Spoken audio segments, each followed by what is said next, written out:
سلام اهلا بتونس ادخل اقعد. اما بربي بلاش حس عندي فرادي نحب نبعث له رساله ونحبه يسمعني مليح ويفهمني مليح. هذاك علاش باش نحكي معاه بلغته.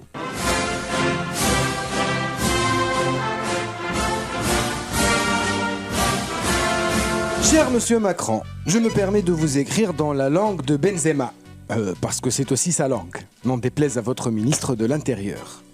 Non pas par peur d'un éventuel malentendu, mais c'est que la pratique de ma langue maternelle semble devenir un exercice périlleux sous votre juridiction. Et s'il suffit d'un salam alaykoum ou Allahu Akbar pour voir débarquer les flics, je préfère ne pas prendre de risques. Je vous écris car j'ai cru comprendre que vous vouliez élargir la coalition anti-Daesh pour qu'elle combatte aussi le Hamas. Déjà, c'était pas dans les conditions d'utilisation, hein, d'accord ? Personne n'a coché cette case-là. Et puis, je pense que vous mélangez un petit peu quand même. Wallah, sérieux. Pardon, je veux dire, je vous assure, j'ai une longue expertise sur le sujet. En fait, j'avais un ami terroriste. C'était il y a longtemps, on était sous Ben Ali. C'est une longue histoire. Après, on a rompu.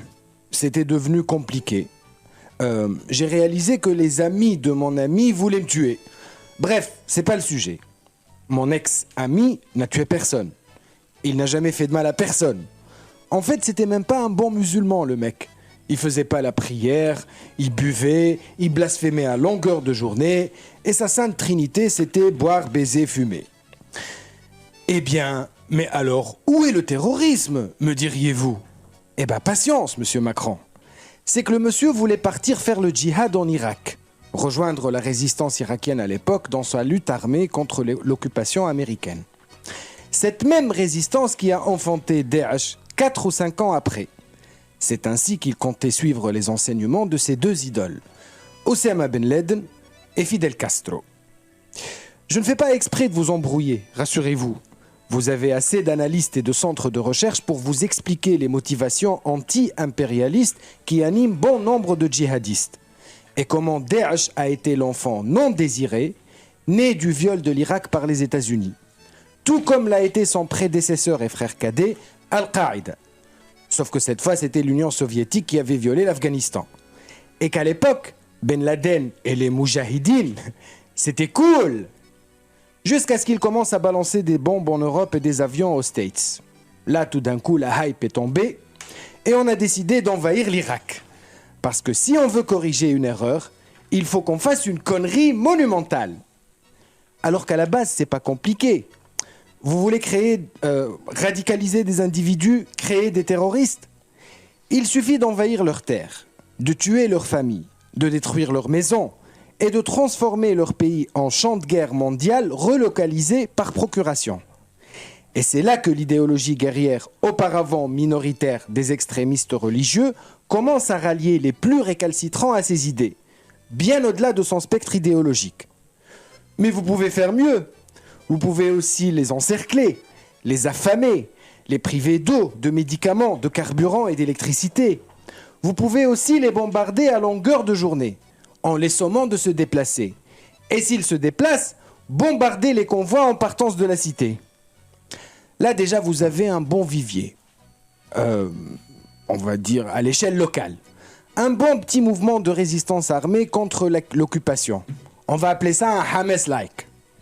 Mais si vous voulez l'exporter et en faire une véritable organisation terroriste mondialisée, un néo-Daesh remasterisé, vous pouvez aussi stigmatiser sa culture et sa communauté, interdire à ses sympathisants de manifester, soutenir le massacre de plus de 7000 victimes parmi ses concitoyens, dont plus de 3000 enfants bombardés et brûlés, quitte à voter contre un cessez-le-feu humanitaire au Conseil de sécurité.